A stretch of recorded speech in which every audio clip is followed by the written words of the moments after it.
it only has one double bond. The ones on the bottom has multiple double bonds. It actually has three. It becomes very crooked, right? It's very liquid, all right?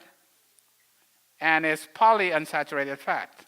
And we can find it in corn oil, sunflower oil, soy oil, right? Polyunsaturated. This is better, okay? But also comes from flax, right?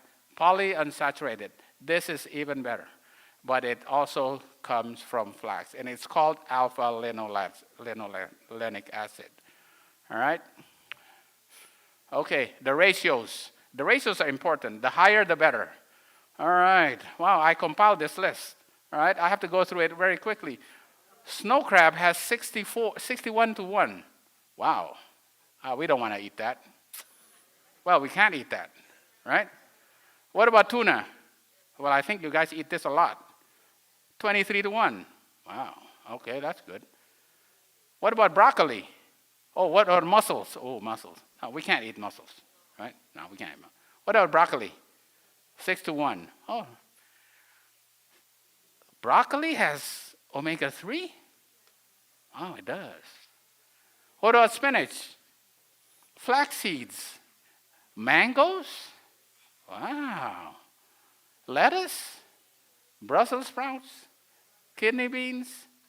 Oh, salmon. Wow.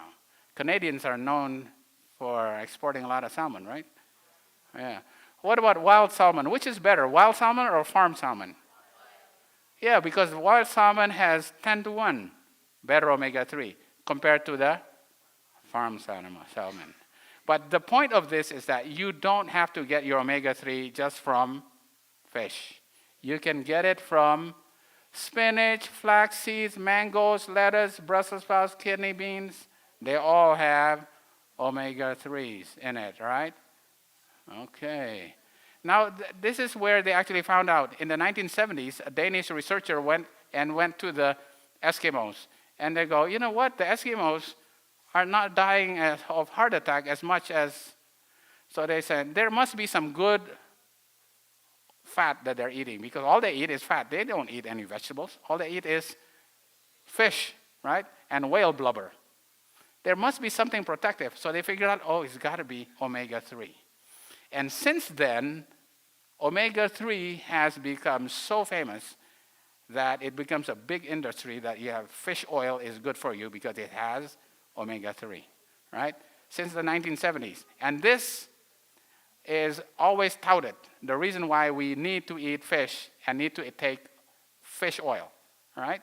But is it true that the Eskimos have less heart disease and die of less heart attacks? Right? So what they did was, all right, what they did is they dug up some dead Eskimos that were frozen in the tundra somewhere, right? And they look at their hearts, right? They found out that they had, let me go back up here anyway. Here, they found that the Eskimos actually had heart disease. They already have atherosclerotic plaques. And even though those Danish researchers said they probably die less, right? That's actually not true. Because the Eskimos were found to have a lot of atherosclerosis, just like the mummies of the Egyptians that died of the Egyptian diseases in Egypt, all right? They have atherosclerotic plaque, all right? This is another amazing thing, that when the Eskimos were fed not their usual diet of fish. They were fed the standard American diet or the standard Canadian diet. What happened to their mortality? It went down. Can you imagine? They're given worse food, we think worse food, but their mortality went down. So it's actually not true that they have less heart disease. It is not true. All right?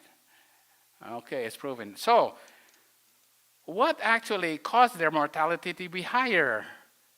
Because what do we find in salmon? PCBs. What's PCBs? toxins and the chemicals that come from factories. They all go to the sea and is eaten up, ingested by the fish, and the bigger fish eat